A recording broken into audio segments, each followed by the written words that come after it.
Πάμε πολύ πίσω. Του 10ου αιώνα. Μάλιστα. Είναι του 10ου. Ναι. Υπάρχουν ποιες οι ομοιότητες και ποιες οι διαφορές των βλάχων, κύριε καθηγητά, με τις υπόλοιπες φυλετικές ομάδες του ελληνισμού? Υπάρχουν με τις υπόλοιπες φυλετικές ομάδες του ελληνισμού. Τώρα το φιλί το παίρνουμε ως πολιτισμικό. Πολιτισμικό. Αυτό που είπαμε τώρα. Δηλαδή η σειρά Ελλάδα Πελοπόννησος Κρήτη και Κιμάνη ιδιαίτερα έχει μεγαλύτερο με τους Αρμανιτόβλαχους. Παρά Θεσσαλία με τους Γιώργους της Θεσσαλίας ή ξέρω εγώ. Όταν μιλάμε βέβαια και περάσει διαφορές, μπορεί να οφείλεται αυτός ότι υπήρχε περισσότερη κτηνοτροφία, βέβαια έτσι. Ενώ η Θεσσαλία ήταν περισσότερο γεωργική, οι Μακεδόνες, Έλληνες Μακεδόνες μιλάμε, επειδή είχαν και μεγάλες εκταμένες εκτάσεις καλλιέργειας κτλ. Ήταν περισσότερο γεωργική. Οι βλάχοι δεν είναι και Ιταλία, δεν ήταν πολύ επιρρεπείς στη γεωργία. Αυτό είναι ένα φαινόμενο όμως. Παρ' όλα αυτά στη γλώσσα τους υπάρχουν όροι γεωργίας. Ας πούμε το ρεπάνι, το αυτό. Σημαίνει ότι εδώ τώρα μπαίνουμε σε πολύ θολά σημεία της ιστορίας. Εγώ προσωπικά πιστεύω ότι ο ονοματισμός, ο ημινομαδισμός της μεγάλης έκτασης ή μεγάλων αποστάσεων πρέπει να είναι μεταγενέστερος. Δηλαδή προϋποθέτει αυτοκρατορίες που θα μπορούν να μετακινούνται σε μεγάλες αποστάσεις να φεύγουν. Οθωμανική και Βυζαντινή. Ναι, αυτές οι δύο κυρίως. Η Ρωμαϊκή Αυτοκρατορία παλαιότερα και η Βυζαντινή που είναι διάδοχος αυτοκρατορία βέβαια της Ρωμαϊκής. Οι Ρωμαίοι και οι Βλάχοι, άλλωστε οι Ρωμαίοι και οι Έλληνες Ρωμαίοι λέγονται. Έχουν δύο ονόματα.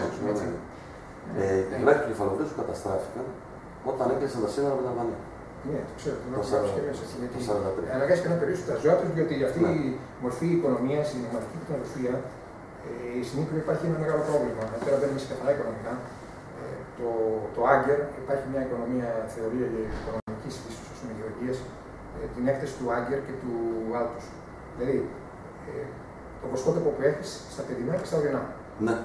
Εάν έχεις μεγάλο βοσκότοπο στα ορεινά και δεν έχεις στα παιδινά, πρέπει να πας σε μεγάλη απόσταση. Γι' αυτό το λόγο και κάνουν τους γάμους και σφάζουν τόσα ζώα το τέλος για να μπορέσει να περιοριστεί. Γιατί η περιοχή και στην Οικουμενήσια και τα λοιπά που κατεβαίνουν είναι μικρή, ας πούμε. Πού θα πάνε τόσα ζώα? Εδώ στις Σέρρες έχω κάνει μια σύγκριση, έχω γράψει και αναφέρει στο διαδίκτυο, μπορείτε να ψάξετε να δείτε πολλά δικά μου. Μια ανάλογη μελέτη που έχω κάνει για την Κρήτη και για τις Σέρρες πιο πολύ. Και έχει το Μενίκιο, ένα μεγάλο βουνό πάνω που είναι απέραντο. Και είναι μεγάλο κάμπο. Αλλά δεν μπορούν να ανεβούν πάνω εκεί πρόβαθα. Έχουν αγελάδες κυρίως.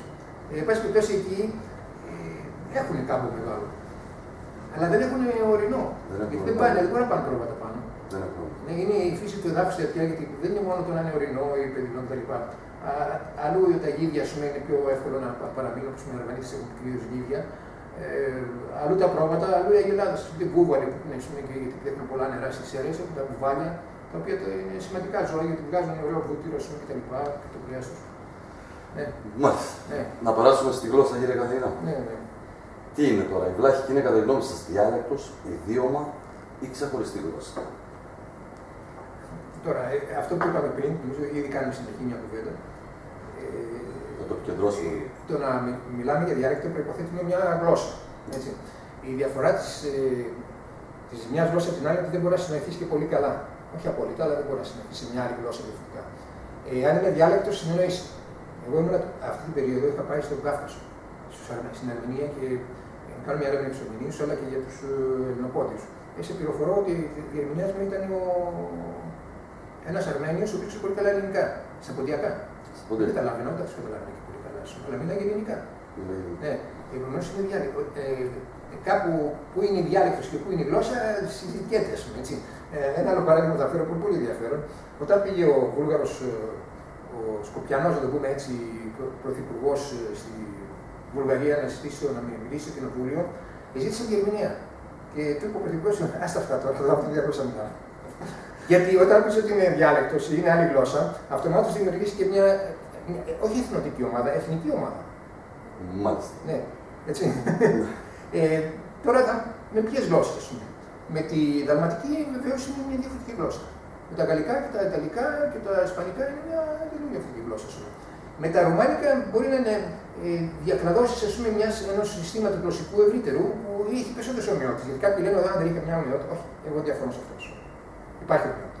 Αλλά η ομοιότητα δεν είναι επειδή κατεβήκανε, αλλά επειδή ανεβήκανε. Δέχομαι τη θεωρία του Ρέσλερ με επιφύλαξη την ομπρική θεωρία για τα Σιλβανία, γιατί νομίζω ότι αυτό έχει γίνει νωρίτερα.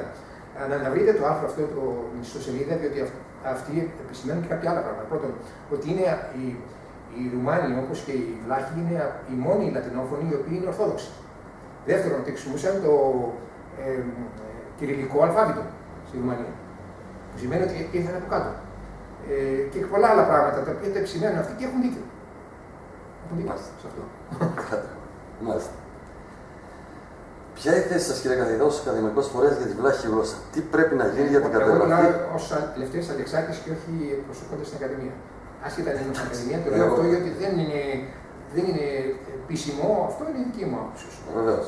Αν θα πρέπει να διδάσκεται, βέβαια, εγώ είμαι υπέρ της άποψης των διατηρούντων τα πολιτισμικά στοιχεία, είτε είναι γλώσσα. Βέβαια δεν σημαίνει ότι θα μάθουν τη ρουμανική, οποία είναι διαφορετική κάπως. Ούτε ότι όταν θα μάθουν τα αλβανικά, γιατί υπήρχε αυτό το πρόβλημα πια αλβανικά. Να μάθουν την αλβανική. Η αλβανική είναι μια αρχαία αλβανική, με πολλές ελληνικές λέξεις, αρχαιοπρεπείς, με άλλους θόβους κτλ. Για μένα το ερώτημα είναι πρακτικό πιο πολύ. Δηλαδή, ποια βλάχικη διάλεκτο ή ποια αλβανική διάλεκτο θα πρέπει να μάθουν? Το λογικό θα είναι, εάν είμαστε στις Σέρρες, να μάθουν αυτοί που μιλάνε στις Σέρρες. Αν και είναι διαφορετικές ομάδες. Εκεί είναι Σιρακιώτες, είναι Γραμμοσιάνοι, δεν ξέρω. Είναι Γραμμοσιάνοι. Ποια θα μάθουν? Ναι. Αυτό είναι αφορά όμως περισσότερο τους βλάχους παρά έναν επιστήμονα τι θα κάνει. Να τους πει ότι θα μάθουν μια διάλεκτο ή μια γλώσσα, ας πούμε, τη Γραμμοσιάνικη, τη Μετσοβίτικη. Εγώ ξέρω τους ογλώμους που έχουν πάει σε 10 χρόνια και δεν μπορούν να αλλάξουν. Δύσκολα συνήθως. Ναι, δεν μπορώ να πω ονόματα τώρα γιατί είναι και συνάδελφοι, αλλά βέβαια όταν τους πάει την τάδε λέξη, ας πούμε, δεν ξέρω. Ναι, γιατί δεν την ξέρει, όχι, την ήξερε τη λέξη, ήταν η ίδια λέξη, αλλά είχε αποβληθεί το νι, είχε αφομοιωθεί το νι. Ή μπήκε κάποιο άλλο γράμμα. Όχι, αυτό δεν ήταν άλλο γράμμα. Το ρο και το νόμο παίζεται στα ελάχιστα, επειδή έρχεται στα αλβανικά πιο πολύ η προφορά, αποβάλλονται. Ή κατά τη θεωρία του Βέγκαντ, εγώ δεν ξέρω κατά πόσο είναι σωστή αυτή, και του Χάλ ότι αφομοιώνονται. Δηλαδή εκεί που με ένα ρνου, ή το ρο αποβάλλεται ή το νου, εγώ λέω μάλλον αποβάλλεται, γιατί δεν βλέπω διαφορετική προφορά. Αυτοί λένε ότι αφομοιώνεται, γίνεται δύο ρο. Σε εμάς φρονές. Είναι όμως γλωσσικό και είναι θέμα θόγκου αυτού. Έτσι, θόγκου. Είσαστε σύμφωνος με το να καταγραφεί και ποιους χαρακτήρες θα προτιμούσατε? Λατινικούς ή ελληνικούς? Τώρα σε αυτό το θέμα. Να καταγραφεί. Είναι ένα μεγάλο θέμα. Οι καταγραφές έχουν γίνει πολλές. Ας πούμε, τα λεξικά του Νικολαίδη, τα αυτά, του Κουτσίδα, τα Μπουσμπού και Αντώνης. Υπάρχουν επιστήμονες. Ο Λαζάρο έχει κάνει δουλειά, έχει γράψει και το ρήμα, νομίζω. Έχει γράψει και το αυτά, το ρήμα έχει γράψει ο Σπούκης, δεν θυμάμαι κάποιος από τους δύο. Βάσει πάση να καταγραφεί δεν υπάρχει καμιά. Το επιστημονικό θέμα είναι, γιατί δεν είναι καταγραφή. Με ποιους χαρακτήρες? Τώρα αυτό εδώ είναι ένα μεγάλο θέμα. Στο κείμενο που δώσατε, ρωτάτε για ποιο λόγο χρησιμοποιήσατε τα ελληνικά. Εφόσον είναι λατινογενής, βέβαια το λογικό να είναι λατινικό το όνομα. Έτσι. Εκεί πάμε. Αν θα έλεγα για τα αλβανικά θα μπορούσε να είναι και ελληνικό. Υπήρχε ένα μεγάλο θέμα όταν έγινε το ανεξάρτητο κράτος στο 1914 της Αλβανίας, το 1914-20. Ποιο άλλο θα χρησιμοποιήσουν? Μένει λέγανε το τουρκικό, το αραβικό δηλαδή. Άλλοι λέγανε να χρησιμοποιήσουν λατινικό, άλλοι λέγανε να χρησιμοποιήσουν ελληνικό. Είναι κάτι στο λατινικό. Λοιπόν, εντάξει, αυτό είναι θέμα γιατί η γραφή δίνει και μια ταυτότητα. Α πούμε, οι Αρμένοι και οι Γεωργιανοί και οι Εβραίοι έχουν το ελληνικό του αλφάβητο. Και αυτό δίνει και μια ταυτότητα πολιτισμική ότι είμαστε αυτοί και συνεχίζουμε να είμαστε αυτοί με τις παλιές επιγραφές, γιατί υπάρχει και μια ιστορία. Για τα Ελλάδα δεν είχαν καταγραφεί νωρίτερα. Λογικά θα είναι αυτό. Τώρα, ως προς τους λόγους, για ποιο λόγο εγώ χρησιμοποίησα αυτό το έκανα σεβόμενο στην άποψη των φίλων μου και των πληροφορτών και ηλικιωμένων γερόντων στο Κεφαλόβιστο. Οι οποίοι όταν του έδωσα το Παδιώτη και κάποια άλλα κείμενα που τα έγραφαν φωνητικά λένε δεν μας αρέσουν αυτά, δεν τα καταλαβαίνουμε καθόλου. Μερικά δεν τα καταλαβαίνουμε, μερικά είναι ίδια του Παδιώτη. Μερικά και εννοώ τα λατινικά. Τα λατινικά, ναι. Μήπως είναι θέμα μόρφωσης, κύριε καθηγητά? Δεν ξέρω αν είναι θέμα. Όχι, ξέραμε γιατί πολλοί είχαν πάει στη Γερμανία. Ναι. Ξέραμε. Και εμένα με ξένιζαν λίγο τα λατινικά. Αλλά αυτό, ο λόγος που έγραψα εγώ το ελληνικό ήταν αυτός. Δηλαδή ότι προσπάθησα να σεβαστώ την άποψη ότι εμείς θέλουμε τέτοιο αλφάβητο. Δεν είναι κανένας άλλος. Όχι, δεν είναι επιστημονικός. Είναι καθαρά συνέπειας και συναισθηματικής προς τους ανθρώπους που μου δώσαν πληροφορίες. Τώρα, αν μπορεί να γραφτεί στο ελληνικό φθόβους, εγώ δεν θεωρώ ότι μια γλώσσα δεν γράφεται σε άλλη γλώσσα. Μπορεί να γραφτεί όταν κάνεις επιλογή των γραμμάτων. Δηλαδή ένα α με μια αποστροφή πάνω, ένα σ, με κάτι. Μπορεί να, αυτά τα γράμματα που γράψαν στο δικό μου βιβλίο παιδεύτηκε πάρα πολύ η κοπέλα και γι' αυτό έγιναν και κάποια λάθη. Δηλαδή, αν θα έπρεπε να είναι παχύ σ, βάζουμε ένα κερατάκι, ή αν πρέπει να είναι τσίπαχη πάλι ένα κερατάκι, ή αν βάλουμε ένα α με μια απόστροφο πάνω ή ένα το οποίο είναι κλειστό. Αυτό όμως που θέλω να πω, και εδώ είναι θέμα και γλωσσολόγων, είναι αυτή η προφορά, η βλάχικη ή η αρβανιτοβλάχικη που διαφέρει κάπως, σημαίνει ότι προέρχεται από τα λατινικά, ή είναι μια προφορά που έχει διαμορφωθεί στα Βαλκάνια. Αυτό είναι ένα ερώτημα που δεν το γνωρίζω, κύριε Καδεγράνια. Δεν το μας πούνε οι γλωσσολόγοι. Δηλαδή, όταν έχουμε το το κλειστό, ήταν και λατινικό αυτό. Η λέξη τεπόχα, που είναι το τσεκούρι, πώς θα τη γράψουμε? Τεπόχα. Το ρο είναι, βάζω μια τελεία από πάνω. Το ρο. Το ρο. Το α. Με μια τελεία. Είναι κάτι ανάμεσα στο α, στο ε. Κλειστή, υπάρχει αυτό το πρόβλημα που έχει στα αλβανικά. Και στα αλβανικά, ας πούμε, έχουμε το κλειστό που δεν ακούγεται καθόλου και βάζουν δύο τελείες στα αλβανικά. Και το ξεχωρίζουν. Δηλαδή υπάρχει αυτό το πρόβλημα. Εγώ νομίζω ότι είναι θέμα βαλκανικής προφοράς αυτό, δεν είναι θέμα λατινικής. Αλλά ενδεχομένως θα μπορούσε να γίνει και με ελληνικά. Δηλαδή, αν υπάρχει πρόβλημα συναισθηματικό, ξέρω, γράφουμε στα ελληνικά ή και πολιτικό, ας πούμε, γιατί να γράψουμε λατινικά. Ως σεβασμό στη γλώσσα, κύριε καθηγητά. Δεν θα έπρεπε. Αυτό είναι λατινική γλώσσα. Ναι, αυτό είναι το λατινικά. Ότι θα έπρεπε να γραφτεί στα λατινικά. Δεν είναι ευτελισμός της γλώσσας να γραφτεί με μια άλλη γραφή. Κοίταξε, εντάξει, το ευτελισμός, ας πούμε, τα λατινικά είναι το κριτικό ελληνικό αλφάβητο, έτσι. Ναι, μια πλευρά. Εγώ προσωπικά θα έλεγα ότι θα έπρεπε να είναι με το λατινικό. Αφού είναι λατινογενής. Η ρωμανική γλώσσα. Λατινογενής. Ναι, από εκεί μετά όμως, μιλάμε για πληθυσμό ο οποίος ενδεχομένως δεν ξέρει να. Οι μεγαλύτερες ηλικία δεν ξέρουν καν να γράφουν και να διαβάζουν. Και δεν ξέρω κατά πόσο θα το θέλανε κιόλας, ας πούμε. Αυτό με ενδιαφέρει. Η δική μου πλευρά, ας πούμε, έτσι που αντιμετωπίζω τα πράγματα είναι περισσότερο πώς το βλέπουν αυτοί που εγώ μελετάω. Δεν είναι το τι θέλω εγώ. Τι κάνω εγώ. Δηλαδή είναι και η σύγχρονη θεωρία της ανθρωπολογίας και η μεθοδολογία ότι μας ενδιαφέρει το έμικ. Το έμικ σημαίνει η υποκειμενικότητα αυτών που μελετάς. Αν σου πει ότι κοίταξε, εγώ δεν το θέλω αυτό ή δεν μ' αρέσει, αλλά ποιος το λέει βέβαια, το λέει ένας, δύο. Και ποιοι το θέλουν. Δηλαδή κάνεις δημοψήφισμα και λες τώρα εμείς θα χρησιμοποιήσουμε ένα αλφάβητο και θα ρωτήσουμε, ξέρω εγώ, τους κατοίκους του κεφαλόπιστου για ένα δημοψήφισμα, αν θέλουν το λατινικό ή το ελληνικό. Αυτό είναι και θέμα πρακτικό. Πώς θα γίνει. Μάλιστα. Αλλά επιστημονικά βέβαια είναι την ελληνική γλώσσα, δεν είναι ελληνική. Το μόνο ελληνική με την έννοια αυτή, ας πούμε, ότι είναι μια διάλεκτος ελληνική και βάζουμε ελληνικά, στα ποντιακά, ας τα ποντιακά δεν τα καταλαβαίνουμε, ας πούμε, αλλά και αυτά έχουν κάποιους λόγους περίεργους, τα ποντιακά ή τα κυπριακά ή τα δωκανησιακά, που δεν καταλαβαίνουν τι λένε, ή σε περιοχή της Λέσβου, εγώ δεν καταλάβαινα τι λένε, ας πούμε, ζαριζόμοντα μιλάγανε, και βάζεις ελληνικά, αλλά έχουν κάποιους λόγους και ένα τσου, ένα αυτό, και τέλο ένα το λένε και δεν το λένε. Ή στη Βόρεια Ελλάδα που το ο το λέει, προφέρει σου, ή το ου όταν είναι άφωνο αποβάλλεται. Το λάμπρο το παχύ. Αυτά είναι και θέματα των γλωσσολόγων πιο πολύ. Οι οποίοι θέλουν να κάνουν. Γενικά όμως υπάρχει, επειδή αναφέρεται κάπου Καζάζη και Ντίνα, υπάρχει, είχαμε συζητήσει με τον φίλο μου τον Αρμένη στην Αρμενία, ο οποίος θα βγάλει ένα αρμενικό λεξικό. Και του είπα ότι, κοίταξε, επειδή τα γράμματα τα αρμενικά είναι πολύ δύσκολα και κάποια τζίζis και τα λοιπά, ούτε και οι ίδιοι Αρμένοι δεν μπορούν να το ξεπλήσουν καλά, θέλει να βάλει μια φωνητική μέσα. Λέει τι φωνητική να βάλω, αυτό είναι θέμα γλωσσολόγου. Κοίταξε, το πω, έχει βγει σε ένα περιοδικό διεθνές αρμένικο, δεν θυμάμαι αν είναι το Ρεβίδε Ζετή Αρμέν, πούμε έτσι, μια φωνητική η οποία είναι στάνταρ διεθνής. Θα μπορούσε να χρησιμοποιήσει αυτή τη φωνητική, ώστε να συμφωνούμε όλοι με τι διαβάζουμε και τι. Γιατί του είπα μια λέξη, τη λέξη τσάρ, η οποία έχει μια τελεία πάνω, μου λέει δεν ξέρω τι σημαίνει αυτό. Στα αρμένικα η λέξη τσάρ σημαίνει δέντρο, σημαίνει κακός, αυτό ήταν διοίκηση. Μου λέει δεν ξέρω λέει, καμιά λέξη που είναι διοίκηση. Μετά μου είπε ότι αυτά τα τσέ, ας πούμε, προφέρονται με άλλο τρόπο, έχουν μια απόστροφο πάνω και ξέρω εγώ και λέω, βλέπεις, λέω. Πώς θα ξέρω εγώ φωνητικά, ας πούμε, πώς προφέρεται. Και να πούμε και ένα άλλο πράγμα. Τα ελληνικά, όταν διαδόθηκαν στους λαούς της Ανατολής, προηγουμένως δεν είχαν τόνους. Οι τόνοι πήγαν επειδή έπρεπε να μάθουν ξένοι. Αυτούς που λέγανε βάρβαρους τότε, ας πούμε. Έτσι, μαθαίναν τα ελληνικά, αλλά δεν ξέρω πού τονίζονται, γιατί η ελληνική γλώσσα έχει μεγάλη ποικιλία τονισμού. Λίγουσα, παραλίγουσα, προπαρλίγουσα και δεν μπορούσαν να τα τονίσουν σωστά. Και άρχισαν να δημοφρώνονται οι τόνοι στα κεφαλαία.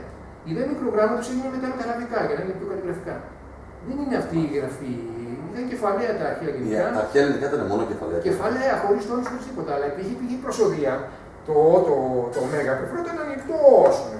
Το ήτα προφέρονταν η, ας πούμε, ανοιχτό η, ας πούμε. Δεν υπήρχε ανάγκη. Όταν χάθηκε η προσωδία έπρεπε, γιατί στους ξένους χάθηκε η προσωδία. Έτσι. Μάλιστα. Ναι. Θα έπρεπε, εφόσον ενδιαφέρονται οι βλάχοι να κάνουν ένα αλφάβητο, να καθίσουμε και να πούμε ότι εμείς, βέβαια τα εργοβλάχοι κάνει και κάποιο περίεργο το θέμα, γιατί είναι και φθόγκους οργανικούς μέσα και λέγει κάποιος. Ότι εμείς έχουμε ένα διεθνές φωνητικό αλφάβητο που θα γράφουμε έτσι τις λέξεις για να ξέρουμε πώς προφέρονται. Πάντως εγώ απέδωσα σωστά. Μάλιστα το είδε ο Κώστας ο Κούρος, μου λέει, μου κάνει εντύπωση, λέει, πώς δεν τα έκανες λάθος. Άσε τι τράβηξες. Ένα, τέλος πάντων. Μπορεί να έχει κανένα δύο λαθάκια, αλλά όχι, δεν είναι αυτό, γιατί εγώ είχα κάποιο πρόβλημα. Επειδή μα δεν είσαι λάθος. Όχι, δεν ήταν αυτό. Έπαιρνα τηλέφωνο και τον Ανδρέα και τους άλλους. Και μου λέγανε τη λέξη, αλλά εγώ δεν ακούω καλά τηλέφωνο. Μετά αναγκαζόμουν και πήγα στο Σπύρο το Άπτη εδώ, είχαμε κάποια παιδιά που δουλεύανε, ήταν από το Στράτο, το χωριό και την Παγκυμάνινα και μου λέγανε την προφορά. Και ενδεχομένως ήταν κάποια διαφορά της προφοράς. Ναι, δεν είναι και. Δηλαδή υπάρχει πρόβλημα ζωτικό, γιατί πρέπει να σου πω ότι ένας δεν μιλάει τη γλώσσα. Ακούει τους φόβους διαφορετικά. Ναι. Δεν τους πιάνει σωστά. Ναι. Το ρου, το παχύ, το ρο, αυτό που λέμε τα κόχα. Το οποίο δεν είναι ρο. Είναι ρο, είναι κάτι ανάμεσα σε ρο, σε γάμα, σε χ. Ναι, γιατί όταν είχα πρωτοπάει εκεί, ας πούμε, είχα ένα φίλο εκεί πέρα που λεγόταν. Ήταν οικοδόμος. Και άμα τη λέξη μούχου. Τι λες, μωρέ. Δεν ήταν εγώ. Δεν ήταν εγώ. Δεν ήταν ρο ακριβώς. Δεν είναι ρο ακριβώς. Ήταν ο τείχος, ναι. Και όταν είχα πάει στο Λιβινάκι πάλι μια μέρα, είχε μια γιαγιά εκεί. Μεγάλη. Και συζητάγαμε, λέω, πλάχα. Πού ήσουν, εγώ είχα πάει στο Παρίσι και είπα, και σου λέω, νεχώ. Κάτσε ρε τελειώτε στο Παρίσι, το να δεις τον εγώ. Νεχώ. Αλλά αυτή η φτώχεια δεν είναι για έναν ο οποίος δεν είναι. Πρέπει να τη μιλάει την γλώσσα. Όχι απλώς να τη μιλάει. Και να τη μιλάει καλά. Να τη ζήσει, να τη ζήσει καλά. Να μπουν οι φτώχοι αυτοί, ο τόνος, η προφορά, ας πούμε, είναι θέμα, δεν ξέρω, βλέπουμε που ξέρουν απτέστος και ξένοι που έχουν τώρα και Αλβανοί και άλλοι στην Ελλάδα, και όμως τους ξεχωρίζει από το σου, μπορεί να το πει παχύες. Δηλαδή είναι κάποιοι φτώχοι οι οποίοι δεν μπορείς να τους χάσεις, ας πούμε. Το ασέ. Έτσι. Ναι. Ασέ. Ναι. Είναι το έτσι. Ναι. Πώς να αποδοθεί αυτό. Είναι παχύ. Ασέ. Με σίγμα το δεν είναι. Σίγμα με ένα άσο. Μόνο έτσι. Και πάλι όμως δεν θα προφερθεί σωστά. Γιατί θα προφερθεί σωστά από μένα. Γιατί εγώ δεν έχω τον ηθόγο αυτό στη γλώσσα μου. Ναι, όχι. Όχι στη γλώσσα, μπορεί ας πούμε στην Βόρεια Ελλάδα να τον έχω. Ή στην Ήπειρο. Εγώ στην Νότια Ελλάδα, Λακωνία δεν τον έχω. Έχω το τσέ. Έχω ένα τσέ. Το οποίο όμως ένα τσέ διαφέρει από το τσέ το κριτικό. Είναι ουρανικό. Δηλαδή ο θείος μου και η γιαγιά μου μπορεί να λέγανε, ας πούμε, ξέρω εγώ, το κυρίως ή κύριος, αλλά δεν το λένε κύριος, όπως το λες, νομίζω ότι το λένε κριτικοί. Εμείς ξέρουμε ότι στη δυτική Κρήτη το λένε πιο πολύ με εμάς, γι' αυτό μπερδευόμαστε. Αλλά το λένε ουρανικά, κύριος. Περνάει μέσα από τον ουρανίστο αυτό. Και αυτό δεν μπορεί να το πει κάποιος ο οποίος δεν το έχει ζήσει, δεν το έχει. Όπως η λέξη βλάχη βίνει. Βίνει, ήρθα. Αλλά όταν λέμε στον άλλον καλώς ήρθατε, δεν το λέμε ουρανικά. Γίνει βίνει. Όχι βίνει. Τέλος πάντων. Το βίνει, το καλά δεν είναι. Βίνει. Γίνει βίνει. Καλώς ήρθατε. Μάλιστα. Εσείς, κύριε καθηγητά, θεωρείτε εφικτή τη δημιουργία μιας πανεπιστημιακής έδρας με καταγραφής, μελέτης και διάδοση ιστορίας του πολιτισμού και της γλώσσας των βλάχων? Αν ναι, γιατί, αν όχι, γιατί? Και αν είστε σύμφωνος, φυσικά. Πρώτα απ' όλα θα έπρεπε να υπήρχαν στις έδρες βαλκανικών σπουδών, να υπήρχαν αυτά. Αλλά εδώ είμαστε πολύ πίσω. Βαλκανικών σπουδών, να υπήρχε τομέα σε τι που θα ήταν και για τις γερμανικές και για τα βλάχια κτλ. Αλλά δεν είναι. Δυστυχώς, ας πούμε, είμαστε πολύ πίσω. Εδώ δεν έχουμε βιβλία Κάφκας, ας πούμε, που έχουν τέτοια συγγένεια και τόσες ομοιότητες μαζί. Ούτε βιβλία δεν μπορούμε να βρούμε, ούτε περιοδικά, τίποτα. Δηλαδή, δεν γίνουμε από έξω. Αυτό είναι ζητούμενο, αλλά ποιος το κάνει? Τα βουλευτά εδώ μειώνονται συνεχώς οι έδρες. Τι θα προτείνατε εσείς, κύριε καθηγητά, προκειμένου να προστατευτεί όσο αυτό είναι δυνατό από την επικείμενη εξαφάνιση αλλά και από τη λύθη, η γλώσσα βλάχη? Πολλές οι γλώσσες που εξαφανίζονται, αλλά τουλάχιστον δεν θα έπρεπε να καταγραφούν. Το καταγραφή είναι για επιστημονικούς λόγους, αλλά και για λόγους πρακτικούς έπρεπε να. Εγώ όταν είχα πάει στη Βέδια πάνω, είδα το φίλο μας τον Γιώργο, ο τελευταίος νομίζω, που έκανε μαθήματα στα παιδιά. πλάκα και δεν υπήρχε κανένα πρόβλημα με αυτό το πάει κάτι στη γλώσσα. Παιδάκια. Είπαν τραγουδάκια, είπαν να σε αποδεχτήκαν με πλάκα ποίηματα και τέτοιες. Τις κατηγορίες που δέχονται τις έχετε ακούσει, κύριε καθηγητά? Βεβαίως, δεν ξέρω, αλλά αυτό είναι επόμενο. Όταν μια γλώσσα είναι για τη γλώσσα που αναλαμβάνεται, έτσι, θεωρείται δευτερεύουσα σε χρήση, υπάρχει πάντα η ηγεμονία μιας γλώσσας. Είτε τα ελληνικά, κάπου αλλού μπορεί να μην είναι τα ελληνικά, τα ελληνικά να είναι γλώσσα η οποία δέχεται ηγεμονία από κάποια άλλη, ας πούμε, στη Τουρκία, ξέρω εγώ, ή στην Ιταλία ή κάπου αλλού, όπως είναι τα γκρεκάνικα της Ιταλίας. Αυτό είναι μια φυσική εξέλιξη. Δυστυχώς όμως θα μπορούσε να υπάρχει κάποια παρέμβαση για να μπορούσαν να διατηρηθούν αυτές οι μικρές γλώσσες, να πούμε έτσι, οι οποίες η γλώσσα για μένα δεν είναι μόνο γλωσσικό εργαλείο επικοινωνίας. Είναι η συσσόρευση του πολιτισμού μιας ομάδας, ας πούμε. Θα έπρεπε πάση θυσία να διατηρηθεί. Αυτό με αυτό που μου είπατε το ταπόρα, είναι μια λέξη ταπόρα. Το τσακούρι. Το τσακούρι. Λοιπόν, αυτή η λέξη, η οποία υπάρχει στα αρμενικά, λένε ότι υπάρχει φυσικά, δεν ξέρω, είναι θρακική λέξη. Την έχουν πάρει και οι Σλάβοι από αυτό. Δεν κατέχω, κύριε. Ναι. Λοιπόν, αυτή η λέξη έχει μεγάλη ιστορία. Και πρέπει να έχει και σχέσεις ετυμολογίες και με τον ταβάρ, το λάβρι, το διπλό πέλεκι. Δεν γνωρίζω, κύριε καθηγητά. Και θέλω να πω ότι μια λέξη, την οποία τη βλέπει άλλη μια λέξη, α πούμε, τη λέμε εδώ για να επικοινωνήσουμε, είτε άλλοι την προφέρουν έτσι κτλ. Έχει μια συσσωρευμένη κουλτούρα μέσα η λέξη. Θυμάμαι το Σολομό που λέει ότι δεν ήξερε καθόλου ελληνικά. Ο οποίος δεν ήξερε καν ελληνικά. Και έμαθε, μαζεύε λέξη για να γράψει τα ποίηματά του. Αλλά μια λέξη είναι ιστορία. Μια λέξη. Γιατί να χαθεί. Στην άλλη ερώτηση. Αυτή είναι η πλευρά σου. Η άλλη ερώτηση είναι σχετική με αυτό, κύριε καθηγητά. Η γλώσσα μας θα έπρεπε να θεωρείται θησαυρός προς εξερεύνηση, βλάχικη γλώσσα. Αντί αυτού, καθιβρίζονται σφοδρά όσοι τολμήσουν να ασχοληθούν με αυτού πέρα από τα πλαίσια του folklore. Γιατί πιστεύετε πως συμβαίνει? Δεν το βλέπω εγώ. Τώρα τελευταία ασχολούνται. Σήμερα χωρίς να υπάρχει πρόβλημα με τα βλάχικα. Υπάρχουν βλαχολόγοι, ρωμανολόγοι, οι ρωμανιστές όπως του λέμε, οι οποίοι ασχολούνται συστηματικά. Και υπάρχουν και πάνω στο τμήμα της Ιταλικής φιλολογίας και ο Ντόνος Κοσμίκης και άλλοι υπάρχουν λένες, κάνουν αναλύσεις και τέτοια. Βέβαια σε επίπεδο πιο πολύ, όχι folklore, θα λέγα έτσι, folk με την έννοια του λαού, ας πούμε, τώρα μωρέ τα βλάχικα της γιατί τη γλώσσα σου. Έτσι, ή ξέρω εγώ τα αρμανίτικα, γιατί υπήρχε μια καταπίεση, ας πούμε, όχι τόσο για τα βλάχικα και τα αρμανίτικα, ας πούμε, και τέτοια, έχουμε μεταξάσουν το να μην μιλάνε τη γλώσσα. Μέσα σε προσπάθεια ενοποίησης εθνικής ομάδας. Προσωπική εκτίμηση, κύριε καθηγητά. Στα σχολεία που πήγαινα, δεχόμασταν επικρίσεις. Κάνα τράβηγμα στο αυτί από τους δασκάλους, γιατί μιλούσαμε βλάχικα, γιατί είναι η μητρική μας και οι μεγαλύτεροι από μένα τρώγανε ξύλο. Όταν μιλάμε τρώγανε ξύλο. Η οποία δεν είναι βλάχα, μάλλον σε αλβετσάνικη καταγωγή από τη Δάβλια Ποιοτίας. Και μου έλεγε ότι όταν πηγαίνω στο σχολείο που μιλάγανε ελληνικά, όταν μιλάγανε το ιδίωμα, το βόρειο μιλάνε στην Ελλάδα και λέγανε στον Γρούν, κύριε, είπε Γρούν, τιμωρία σου. Για να μην προφέρουν τη διάλεκτο την ελληνική, για να πάθουν μια γλώσσα που θα είναι καθαρή, να την πούμε έτσι, αν μπορεί να είναι καθαρή μια γλώσσα. Αυτές οι γλώσσες που μιλάμε, είναι ελληνική κτλ.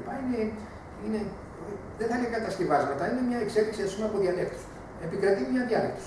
Αυτή που επικράτησε για λόγους ιστορικούς είναι της Πελοποννήσου. Μάλιστα. Το ξέρουμε πολύ καλά σου, γιατί αν είχε επικρατήσει τη Θεραία Ελλάδα, θα μιλάγανε το κοροϊδίο. Γιατί επειδή ήταν πάρα πολύ Πελοποννήσιοι, μπήκαν σε κρατικό μηχανισμό κτλ. Και όχι τη Λακωνία και τη Μάνη, αλλά πιο πάνω. Μάλιστα. Γιατί, ας πούμε. Όπως έγινε η απελευθέρωση, επικράτησε μια γλώσσα. Ναι, υπάρχει με την πολιτική, ας πούμε, ότι ενοποιώ εθνικά, ας πούμε, να το πούμε έτσι, γιατί υπάρχει και η έννοια του nation, βέβαια, το οποίο είναι μια μεγάλη ιστορία παρεξηγημένη, ας πούμε, και περιλαμβανομένη, την nation με την εθνική ομάδα, και έπρεπε να επικρατήσει μια γλώσσα. Μια γλώσσα με την έννοια της πολιτικής ορθότητας, να το πούμε, ότι πρέπει να μιλάνε τα ελληνικά και θα μου πεις, γιατί έχει γίνει μια μεγάλη συζήτηση ότι η συνείδηση των βλάχων ελληνική άρχισε να διαμορφώνεται μετά την απελευθέρωση. Είναι μεγάλο λάθος αυτό. Διότι η ελληνική συνείδηση των βλάχων έγινε διαμορφωμένη πολύ νωρίτερα, όπως και το Ρωμανικό. Δεν έγινε επειδή έγινε το ελληνικό κράτος. Μήπως ήταν θρησκευτική, κύριε καθηγητά? Όχι, δεν ήταν θρησκευτική μόνο. Δεν ήταν μόνο θρησκευτική. Ήταν και εθνική. Εθνική με την έννοια, ναι, γιατί Εάν ήταν έτσι, είχε γίνει ένα μεγάλο θέμα με την Καρακασίδου. Δεν ξέρω αν έχετε διαβάσει τα βιβλία τη Καρακασίδου. Έχει κάνει κάτι μελέτη στην Αρχιδική πάνω. Μιλάνε μια λαβογενέ ιδιώμα, μια λαβογάρικα πιο πολύ. Και είπε ότι εδώ α πούμε αυτοί μιλάγανε για λαβογενέ, εντάξει, το ξέρουμε αυτό. Και κάποια στιγμή αποφάσισαν να μάθουν ελληνικά και φτιάξαν ελληνικά σχολεία. Ξέρετε τι τα φτιάξαν τα ελληνικά σχολεία εκεί? Λάχια από τη Θεσσαλία. Δεν ξέρω αν το ξέρετε αυτό. Γιατί να φτιάξουν ελληνικά σχολεία? Και αν άσουμε η επίδραση η αλβανική ήταν πιο μεγάλη στην Αλβανία λόγω του Αλβανιτοβλάχου, γιατί ήταν πιο κοντά στου Ορθόδοξου Αλβανού, α πούμε. Σε κάθε κράτο όμω, κύριε καθηγητά, οι βλάχοι έχουν προσφέρει. Και στη Σερβία, και στα Σκόπια, και στην Αλβανία, αλλά το περισσότερο απ' όλα είναι εδώ στην Σκόπια. Αυτό που υπήρχε στην Ιουγκοσλαβία. Και τα περισσότερα στην Ελλάδα. Παντού. Η μεγάλη περιοχή.